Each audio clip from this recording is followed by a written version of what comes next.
Video बघत असलेल्या प्रत्येकाला महाप्रपंचतर्फे तेजस तुंगारचा सप्रेम जय शिवराय, सप्रेम जय श्रीराम. मित्रांनो, 3 प्रकारचे हट्ट आहेत. असं म्हणतात की हे हट्ट पुरवावेच लागतात.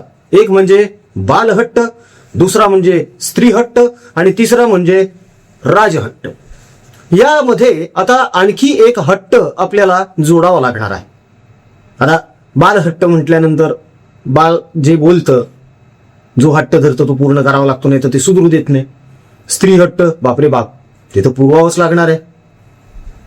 भोजनाचा प्रश्न येईल नाही तर, बरोबर आहे. आणि राजहट्ट, अरे राजाचा रोष कोण ओढवून घेणार. आणि आता जो नवीन हट्ट आपण ऍड करणार आहोत तो ऐकून तर तुम्ही चमकून जाल. अर्थातच थंबनेल बघितले त्याच्यामुळे कोणाबद्दलचा हा विषय आहे तुमच्या लक्षात आलंच असेल. संघर्ष योद्धा, सलायन योद्धा मनोज दादा जरांगे पाटील. बरं, आता या जरांगे पाटलांना आपण म्हणजे जरांगे पाटील जो हट्ट करत असतात, वेळोवेळी वेगवेगळे हट्ट असतात, त्यांचे वेगवेगळ्या मागण्या असतात. याला काय म्हणावं बरं. बालहट्ट तर म्हणता येत नाही, कारण ते काही बाळ नाही, आता लहान नाही राहिले, ते मोठे, त्यामुळे बालहट्ट बसत नाही. स्त्री हट्ट तो अजिबातच बसत नाही, लिंगभेद, बरोबर आहे. राजहट्ट नाही, हे कुठले राजे आहेत, कुठलेच नाही, कुठलं संस्थान यांचं काहीच नाही. आणि हे राजासारखे दिसत पण नाहीत ना. जेव्हा हे ते गोधडी घेऊन लोळत असतात तेव्हा राजमहालामध्ये झाडू मारणारे जे असतील ना, ते सुद्धा बरे दिसत असतील, अशी यांची अवस्था असते. पण आंदोलन संपलं की टाकाटाक लगेच चकाचक दाढी बिडी करून, फ्रेंच कट ठेवून, जेल बिल लावून, स्टार्चचे कपडे, शूज बीज, लगेच करोडो रुपयांची गाडी. आता म्हणून एक नवीन हट्ट आपण जोडतो यांच्यासाठी, खास यांच्यासाठी. आणि तो हट्ट आहे मनोज हट्ट किंवा संघर्ष योद्धा हट्ट किंवा जरांगे हट्ट म्हणूया ह्याला. ठीक आहे का? व्हिडिओत कळेल तुम्हाला पुढे. आता तमाम हिंदू माता बंधू भगिनींनो, नम्र आवाहन, कळकळीची विनंती. आपण कर्करोगग्रस्त रुग्ण, यांचे औषध उपचार, त्यांच्या हालाकीच्या परिस्थितीत असलेले नातेवाईक ज्यांच्याकडे 10 रुपये सुद्धा नसतात खायला, बरं का, परिस्थिती भीषण आहे, आम्ही डोळ्यांनी बघितलेले, म्हणून हे आपण अन्नदान चालू केलेलं आहे त्यांच्यासाठी. अनेकदा असं होतं, भोजन संपतं तरी संख्या जास्त असते. वाईट वाटतं कधी कधी अशा वेळी की आपण फार काही करू शकत नाहीये. मात्र तुम्ही आतापर्यंत जे योगदान देत आलेलं आहात, सहकार्य करत आलेलं आहात, ते खूप अमूल्य आहे. आणि त्याच्या जोरावर, त्याच्या बळावर आपण हे सत्कर्म करत आहोत मित्रांनो, पुढेही करणार आहोत. आणि आता तर आपण खूप मोठ्या प्रमाणावर भविष्याची गरज लक्षात घेता वृक्षारोपण करत आहोत, तेही आपल्या प्रियजनांसाठी, स्वकीयांसाठी आणि त्यांच्या उज्ज्वल भविष्यासाठी. तेव्हा दिल्या गेलेल्या जीपे, फोनपे क्रमांकावर या सत्कर्मामध्ये आपल्याला जे काही योगदान देता येऊ शकतंय तुमच्या इच्छेनुसार, मर्जीनुसार, ते अवश्य द्या. 1-1 रुपया लाख मोलाचा असतो मित्रांनो, त्यातून खूप काही बदल घडू शकत असतात. तेव्हा दिल्या गेलेल्या जीपे, फोनपे क्रमांकावर सहकार्य निश्चित करा. ट्रान्झॅक्शन झाल्यानंतर त्याचा स्क्रीनशॉट परिवाराच्या व्हॉट्सअपवर ठेवा, म्हणजे त्याची रिसिप्ट आपल्याला बनवता येईल आणि पोहोचवता येईल. अनेकांच्या रिसिप्ट पोहोचवणं सुरू झालेलं आहे, अनेकांना मेसेज पण जात आहेत, तुम्हाला पण येतील. तेव्हा हात जोडून कळकळीचं आवाहन, सहकार्य करा. मनोज हट्ट म्हणजे नेमका काय? तर मनोज हट्ट असा आहे की मनोज जरांगे जे म्हणतील तसंच व्हायला पाहिजे. याला म्हणतात जरांगे हट्ट, याला म्हणतात मनोज हट्ट. ठीक आहे. म्हणजे बघा ना, हे आंदोलनाला बसतात, जेव्हा अधिकारी येतात यांच्याशी चर्चा करण्यासाठी, बोलण्यासाठी, तेव्हा हे त्यांना फटकारतात, आईमाईवरून शिव्या देतात. यांची मजल तर इतकी मोठी गेली होती की हे अजय महाराज बारसकर यांना सुद्धा बोलले होते, हे ते तुकाराम फिकाराम मला काही माहित नाही. वाव, एवढी उंची नाहीये ना जरांगेंची, महाराजांना, तुकाराम महाराजांना फिकाराम म्हणायची. नंतर मग काहीतरी कोणी जर प्रश्न विचारले की तुम्ही असं का बोलता, तर ते वेळ मारून नेतात. म्हणतात की अंगात ताप आलेला होता आणि ती माझी तापेतली बडबड होती. मग प्रश्न पडतो कधी कधी की यांना सदा सर्व काळ ताप भरलेला असतो का अंगामध्ये? महत्वाचा मुद्दा आहे हा मित्रांनो. ह्यांना सतत ताप भरलेला असतो का अंगामध्ये? कारण हे सरळ सोपं साधं सुसंस्कृत शालीन सभ्य कधीच बोलत नाहीत. ढंटाडॅन कशा गोट्या आवळल्या तुझ्या वगैरे वगैरे वगैरे, कशा घंट्या आवळल्या, भंगाराची जात, असले काहीतरी शब्द असतात. आणि वेगवेगळे हट्ट. ते अधिकारी येतात, त्या अधिकाऱ्यांना म्हणतात तुमच्याशी बोलतच नाही मी, चल फुट इथून, मंत्र्याला पाठव, मुख्यमंत्री आला पाहिजे इथं, त्यांच्याशीच बोलीन. तुम्ही कोण? अरे कलेक्टर विलेक्टरला सुद्धा मोजत नाही ना आम्ही. मग फोन तुम्ही त्यांना पाठवा, त्यांना पाठवा. मी म्हणतो हे करा, हे झालंच पाहिजे. आरक्षणासाठी तर किती मागण्या त्यांच्या. अरे बाप रे बाप. आधी मराठवाड्यासाठी मागणी, त्याच्यानंतर म्हणतात पूर्ण महाराष्ट्रासाठी मागणी, त्याच्यानंतर म्हणतात सगळे सोयरे पण पाहिजे. सगळे सोयरे म्हणजे काय यांची संकल्पना? समजा जर इथली एखादी मराठ्याची पोरगी, आपल्या मराठा बांधवाची एखादी मुलगी विवाह करून नायजेरियात जर गेली, तर त्या नायजेरियात ज्याच्याशी लग्न केलंय त्याचा पण अख्खा परिवार कुणबीमध्ये घाला. हा यांचा हट्ट. हट्ट हा मनोज हट्ट. आणि आता जरांगे हट्ट शिगेला पोहोचलेला आहे. यांनी आरक्षणाच्या संदर्भामध्ये नव्या नव्या मागण्या करायला सुरुवात केली. आणि मराठा आरक्षण उपसमिती जी आहे त्याचे जे अध्यक्ष आहेत राधाकृष्ण विखे पाटील, ज्यांच्याशी हे आधी फार गुलगुलू गप्पा मारायचे, त्यांच्याशी खाजगीतही चर्चा करायची, म्हणजे इतर वेळी इतर नेत्यांसोबत हे ओपनली बोला माझ्याशी असं म्हणायचे, माईक हातात घेऊन बसायचे आणि जे बोलायचे ते सगळ्यांसमोर बोला असं म्हणायचे. मात्र काही खास लोक असे होते किंवा आहेत ज्यांच्यासोबत मनोज जरांगे खाजगीत बोलतात. त्यातलेच एक राधाकृष्ण विखे पाटील होते, आता नाही आहेत का ते पण कळेल तुम्हाला. अजून एक व्यक्तिमत्व म्हणजे इम्तियाज जलील, संभाजीनगरचे MIMचे माजी खासदार. त्याच्यानंतर सज्जाद नुमानी यांच्यासोबत बंद दाराआड चर्चा करतात मनोज दादा जरांगे पाटील. काय चर्चा करतात हे कधीच कळत नाही, पण उद्देश साफ आहे. यांना काहीही करून आता मुस्लिम मतं आपल्याकडे वळवायची आहे किंवा आता यांना मुस्लिमांचा मसिहा बनायचा आहे, म्हणून हे आता मुस्लिमांच्या आरक्षणाकडे सुद्धा लक्ष देत आहेत. म्हणजे मराठा आंदोलक जे आहेत, मराठा जे आहेत आरक्षणासाठी लढणारे, त्यांचं सहकार्य घेऊन मुस्लिमांना आरक्षण द्यायचं आहे यांना. हा एक यांचा नवीन हट्ट.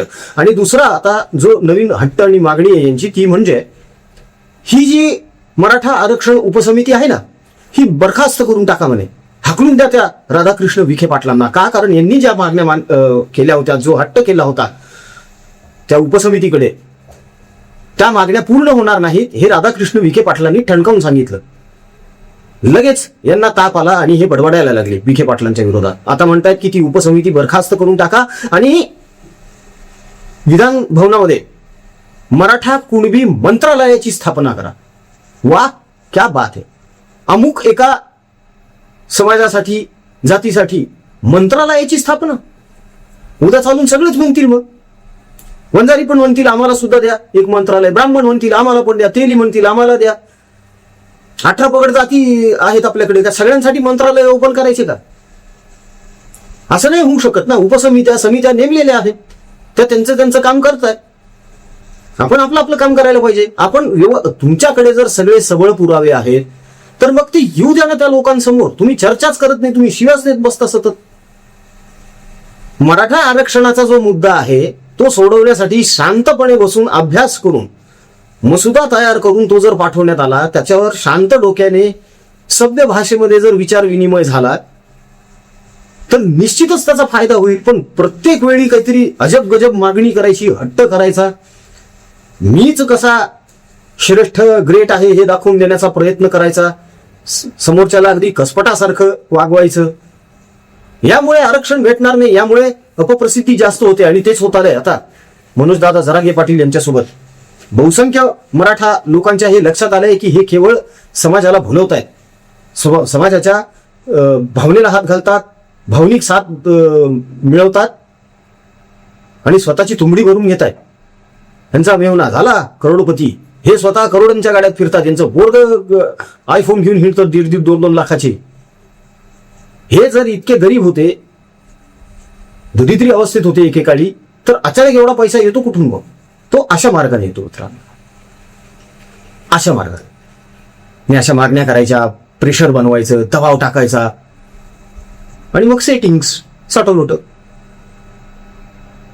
वाळूचे डंपर तर फिरतातच आहेत, सगळे माफिया गोळा करून ठेवलेत आजूबाजूला.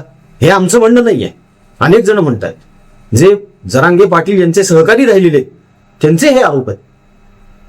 ठीक आहे, आपण एक वेळ असं मान्य करूया की 10 पैकी 5 जण खोटं बोलतात.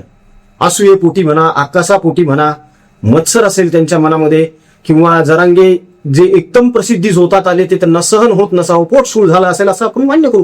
पण बाकीचे जे 5 आहेत ते पण हेच बोलतायत ना. मग कुठंतरी काहीतरी गौड बंगाल आहे म्हणूनच बोलताय ना कोणीतरी, विनाकारण कोणी कशाला बोलेलं हो असं. इतके दिवस म्हणजे जसं आंदोलन सुरू झालं बघा, तेव्हा वर्षभर असे आरोप झालेले नव्हते. हे वर्षभरानंतर सुरू झालेत प्रकरण सगळे. म्हणजे कुठेतरी तो जो क्लीननेस होता, तो जो टाईटनेस होता आंदोलनाचा, लढ्याचा, संघर्षाचा, तो लूज पडत गेला. वारेमाप पैसा खर्च झालेला आहे ह्या सगळ्या पिरियडमध्ये. तो अशा प्रकारे आणि नवीन नवीन हट्ट, नवीन नवीन मागण्या, यामुळे समाजाचं किती नुकसान झालेलं आहे हे यांच्या अजूनही लक्षात येत नाहीये. बरं, यांना समर्थन देणारे जे आहेत त्यांच्याही लक्षात येत नाहीये नुकसान झाल्याचं. एसीबीसी गेलं, ईडब्ल्यूएस गेलं, बघा भरती, पोलीस भरतीमध्ये काय झाले ते. अजूनही जर आपण डोळे बंद करून बसलो तर पुढची परिस्थिती आणखी भीषण होणार आहे. कारण याच मराठा तरुणांना भुलवून, यांच्या भावनेचा वापर करून आता मुस्लिम आरक्षणासाठी हे उभे राहणार आहे. म्हणजे तेच जे शरद पवारांनी केलं तेच त्यांचा हा पपेट करणार. आता काय बोलावं याला मित्रांनो. हा हट्ट आता नवीन आहे मंत्रालय मागण्याचं. उद्या कदाचित हे असाही हट्ट करतील की मला मुख्यमंत्री करा. सांगता येत नाही काही. मनोज हट्ट आहे हा, जरांगे हट्ट आहे हा. पूर्ण होईल की नाही ती गोष्ट वेगळी म्हणा, पण हट्ट हे नक्कीच करत नाही. आणि आता बघा तुम्ही, 15 दिवस द्या फक्त. 15 दिवसात यांची नवीन मागणी येते बघा, आणखी यांचा नवीन हट्ट समोर येणार आहे. तेव्हा त्याच्यावरही आपण भाष्य करूच थोडं. पण तुर्तास आता बघूया की आता अजून काय नवीन मागणी आणि हट्ट जरांगेंतर्फे केला जातो. मित्रांनो, तुम्हाला काय वाटतं की मनोज जरांगे ज्या पद्धतीनं सध्या मी राजकीय नाही म्हणत राजकारण करायला लागलेले आहेत, हे ह्या आरक्षण आंदोलनासाठी घातक आहे का की पोषक आहे? तुमचं मत नेमकं यावर काय आहे हे अगदी मनमोकळेपणाने स्पष्टपणे कमेंटमध्ये मांडा. तुमच्या मतांचा आदरच आहे. फक्त जरांगे समर्थकांना हात जोडून विनंती आहे, बापड्यांनो, ह्या ज्या कमेंट्स असतात ना, ह्या आपल्या आई, बहिणी, माता, बंधू, भगिनी सगळे वाचतात. तेव्हा भाषेचा वापर थोडा चांगला ठेवा, बस. बाकी काही म्हणणं नाही. हा, तुम्हाला जर मत पटलं नसेल आमचं, तुम्ही तीव्र शब्दात निषेधही व्यक्त करू शकता. मात्र एक शालीनता किंवा संस्कार त्यामध्ये दिसावेत आपले, एवढं भान असू द्या, एवढीच विनंती. मित्रांनो, जाता जाता परत एक कळकळीचं आवाहन. कर्करोगग्रस्त रुग्ण यांचे औषधोपचार, हालाकीच्या परिस्थितीत असलेल्या त्यांच्या नातेवाईकांसाठी अन्नदान हे आपण करत आलेलो आहोत, पुढेही करणार आहोत, जोरदार करणार आहोत. मोठ्या प्रमाणावर आपण वृक्ष लागवड चालू केलेली आहे भविष्याची गरज ओळखून. कारण ऑक्सिजन प्रमाणे, पाण्याच्या बाटलीप्रमाणे ऑक्सिजनच्या बाटल्या घ्यायच्या नाहीत आपल्याला, म्हणून पुढच्या पिढीसाठी, पुढच्या भविष्यासाठी. तेव्हा एक कुंपण, एक झाड आपण लावू शकतो. तुम्ही फक्त झाड लावण्यासाठी मदत करा मित्रांनो. त्याचं संगोपन परिवाराची जबाबदारी आहे. तेव्हा दिल्या गेलेल्या जीपे, फोनपे क्रमांकावर आपल्या इच्छेनुसार, मर्जीनुसार योगदान, सहकार्य नक्की द्या. ज्यांना कोणाला या मोहिमेमध्ये सामील व्हायचं आहे त्यांनी सुद्धा सामील व्हायला काहीच हरकत नाहीये. संपर्क करा व्हॉट्सअपवर. योगदान दिल्यानंतर त्याचा स्क्रीनशॉट व्हॉट्सअपवर ठेवा, म्हणजे त्याचा ट्रॅक रेकॉर्ड ठेवता येईल, रिसिप्ट बनवता येतील आपल्याला. तेव्हा प्रभू श्रीरामाचं नाव घ्या, मन मोठं करा आणि या सत्कर्मामध्ये सहभागी व्हा मित्रांनो, बंधूंनो, मातांनो, भगिनींनो. व्हिडिओ आवडला असेल तर व्हिडिओला लाईक करा, कमेंट्स करा, शेअर करा. महाप्रपंच यूट्यूब चॅनलला सबस्क्राईब करा. जय हिंद, जय महाराष्ट्र, वंदे मातरम, जय शिवराय, जय शंभूराजे, जय भवानी, जय जगदंब, भारत माता की जय. जय श्रीराम.